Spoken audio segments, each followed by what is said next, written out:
Уже неделю бурно все обсуждают повышение утилизационного сбора. Причем речь идет не о разовом увеличении, а о ежегодной индексации до 2030 года. Недавно я публиковал видео с расчетами, ссылка в описании, где наглядно показал, как будет расти цена на автомобили с каждым годом. Только из-за утилизационного сбора без учета инфляции и других факторов. Кратко, к 2030 году сумма одного лишь утилизационного сбора на иномарки с двигателем объемом от 1 до 2 литров составит 1,2 миллиона рублей. И вы думаете, это вас не коснется? Коснется. Как результат, дилеры иномарок ощутимо подрастроились, особенно на фоне роста ключевой ставки Центробанка. Ведь чем выше ставка, тем дороже кредиты для населения, а значит меньше людей смогут позволить себе покупку авто в кредит, учитывая, что значительная часть новых автомобилей приобретается в кредит.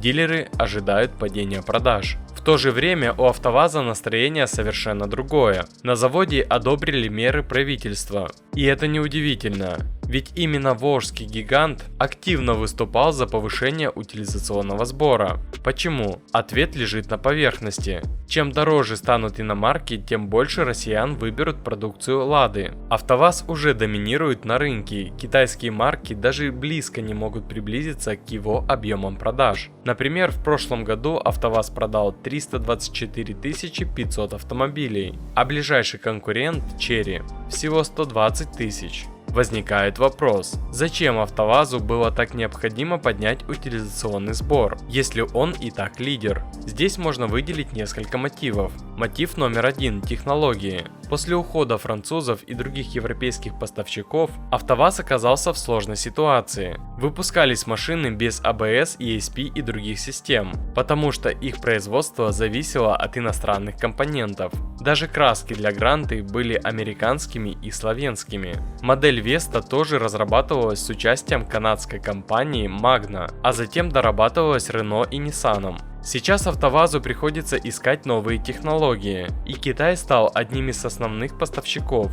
Но что делать, если китайские бренды не слишком охотно делятся технологиями? Здесь в игру вступают заградительные пошлины. Они могут стимулировать китайских производителей к более тесному сотрудничеству, вплоть до создания совместных предприятий. Мотив номер два – подготовка рынка для дорогих моделей Лады. Скоро в продаже появится Лада Аура, премиальная версия Весты, которую СМИ прогнозируют как первую Ладу с ценником выше 3 миллионов рублей. Это совершенно новый для АвтоВАЗа сегмент рынка. В планах завода также выпуск кроссовера на базе Весты, который, вероятно, будет стоить 3,5 миллиона рублей. Чтобы конкурировать с китайскими автомобилями в этом ценовом сегменте, АвтоВАЗу нужно расчистить рынок заранее, и утилизационный сбор – один из инструментов для этого. Бред полный. У большинства нет 3 миллионов, покупки будут единичные.